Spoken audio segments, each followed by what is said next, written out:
quarter. Lopez in a tight formation. Hands off to Rogers off the right side. Big hole and lots of room. He hit at the 8-yard line. That's Costilla. He was that counter, I believe, number 33. Actually, Jeremy Jackson who makes the stop, but not before he has the first down. And it's back inside Gordon territory to the 8-yard line. The Longhorns are going to find themselves with a pretty big deficit if they don't do something quickly. Lopez with Rogers in the backfield, pitches it back to Rogers. Rogers around the left side, has a hole, makes a move. He's at the 5 and stops at the 2-yard line as he's smothered by Costilla. And that may be brother Joe. No, that's Brian Barber, I believe, number 21 for the Longhorns, who helps Costilla keep him out of the end zone. But Rogers inches ever closer, is now in 2nd and goal, and they actually mark him at what looks to be the 2.5-yard line. Hey, Land, problem for the Gordon Longhorns. Chris Chamberlain, the end for the Longhorns, 175-pound junior. He is injured. Now on the sideline. He's out of the game right now. That may very well be why Barber's in there. There's a handoff up the middle to Rogers. Touchdown. Touchdown. Whit Harrell, and flags fly all over the place. Boy, not looking good right now for Gordon as Rogers is on to attempt the extra point. Top Arena is offside. Let's see if he makes the kick. He does make the kick, so it's going to be academic that Top Arena was offside, so he'll decline the penalty. But my goodness, things are falling apart, at least in the short term for the Gordon Longhorns, as Chamberlain is off with an injury.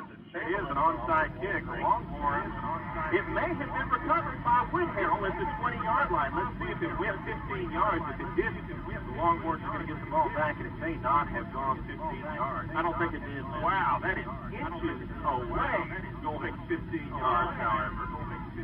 And it is going to be a 1st and 15 for the Longhorns, and I would venture to say that's almost disaster. Oh, it'd be disaster. Justin Sullivan picked up the football, and he kept on running. Of course, he couldn't forward. He couldn't advance an onside kick, but that would have been devastating for us. Right now, they're in a hole as it is, down by 20 points.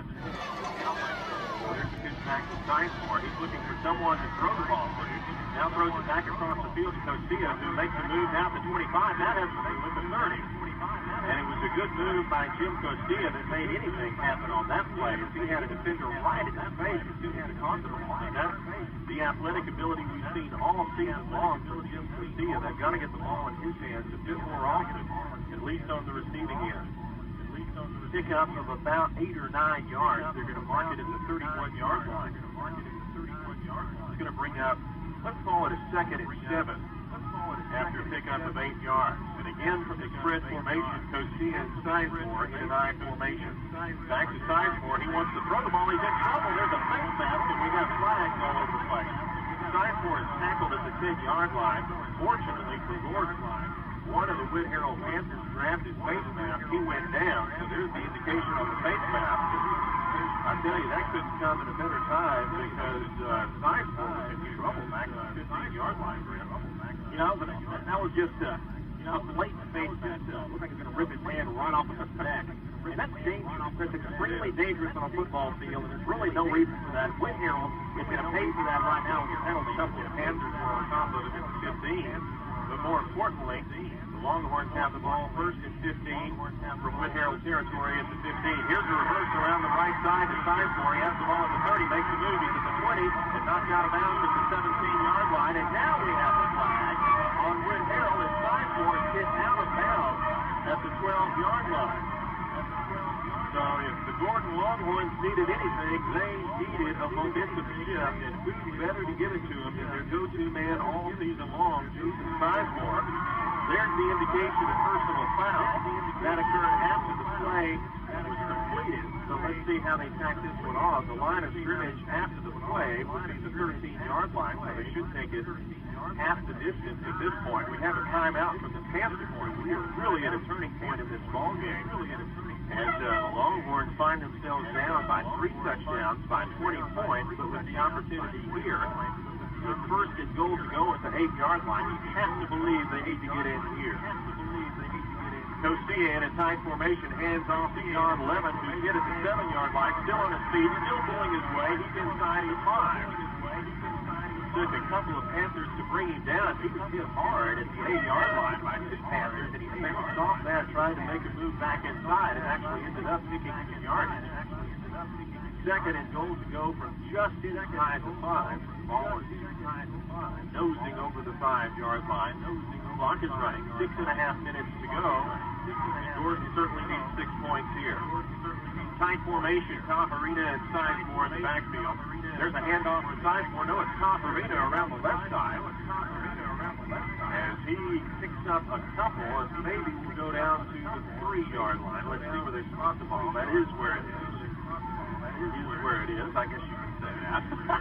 It came out in any case. It's at the 3-yard line. It's going to bring up 3rd and goal. As the fake with the Sizemore off the right side, I think he had a touchdown. Cafarina came around from the left side and was tackled fairly quickly. Here we go. Costia hands off to Levin. He's off the left side. He's into the end zone. Levin, a big boy, rolling down the field for the 3-yard touchdown. How would you like to be out there on a football field in a 6-man game and have a 255-pounder barreling your way? I wouldn't like it very much. Right now, John Levin has the 2 touchdowns for Longhorns, and that is rare to come 5 minutes deep into the second quarter, and Jason Sizemore having not found his way into the end zone. He'll try to add the 2 points here. The snap is down, the kick is up. You may tell from the crowd that Sizemore is perfect. 5 minutes, 55 seconds to go, and the Longhorns try to inch their way back into the ballgame. Dwayne Ray set to kick the ball away. He does. It's a deep kick that's going to be taken by Whit Harrell. There's a fumble at the 12-yard line. It's picked up by Rogers. And he's going to be down immediately at the 17-yard line. Actually, that's not Rogers. That's Matt Thacker, who picks the ball up but doesn't get anywhere as he fumbled it. And was fortunate to get back on it. At least fortunate from his perspective. Not good if you're a Longhorn fan, as they need a big play here. Plenty of time, however, for things to settle down for the Gordon Longhorns. 28-16, 5 minutes, 50 seconds to go in the second quarter. And we've got a huge crowd here at the Mustang Bowl watching the 6-man state football championship. There's a snap back to Lopez. He goes back to number 20, Tony Cirillo. He's in trouble, and he's going to be tackled at the 18. A great play defensively by the Gordon Longhorn, Chris Chamberlain, who was injured earlier. He had to come off the field limping, apparently. And apparently he's okay. He made a great play there. And, you know, I'm thinking about something here. Going up to 48-16, look a lot better from a Gordon perspective. Look a lot better. There's a big, big difference here. It's only 8 points, but still, the way the ball game could shift, there's a lot more time now for the Gordon Longhorns to really get back and do something. Just down 28-16. Only a pickup of a yard. As Whit Harrell goes into a spread formation, there's a pass across the middle and lost the yardage for number 5, Jason Cook, but a heck of a tackle there. Number 33 for the Longhorns. That's Jeremy Jackson, who made a great open field tackle. Took down. Let's see where they mark it at the 29-yard line. So it is short of the first down. It's going to bring up 3rd and 4 for Whit Harrell. Just a good play from Jackson. Into the spread formation again goes Michael Lopez and crew. He has a couple of men behind him. There's a pitch back again to Cirillo. He's around the right side, has the first down and more. He's at the 40 at the foot race. He cuts back across the field at the 30 to 20. He'll go in for 6 points for the Whit Harrell Panthers. My goodness. Tony Cirillo all the way down the field. A 51-yard touchdown. But I tell you what, once that one again, downfield block. We have a penalty on the play, don't we? We do have a flag. Oh. It's against Whit Harrell. And that is providence for the Gordon Longhorns, as that was going to put a huge burden again on their offensive shoulders. Still will be a first down for Whit Harrell, but they take that 6 points off the scoreboard, importantly for Gordon. I tell you what, when your quarterback is going downfield and blocking and busting blocks, you're doing all right. There's a pitch back to Rogers. He wants to throw the ball. He's looking deep, and the ball is caught. But let's see. I think we're going to have offensive pass interference. The ball is caught, and it is a touchdown for Whit Harrell. But that was Jeremy Jackson back on the coverage, and I believe he was pushed off. Chamberlain was off the field again. Looks like he may still be limping a bit. Now we've got Thacker at quarterback. He pitches back. It's a fumble on the play. And number 2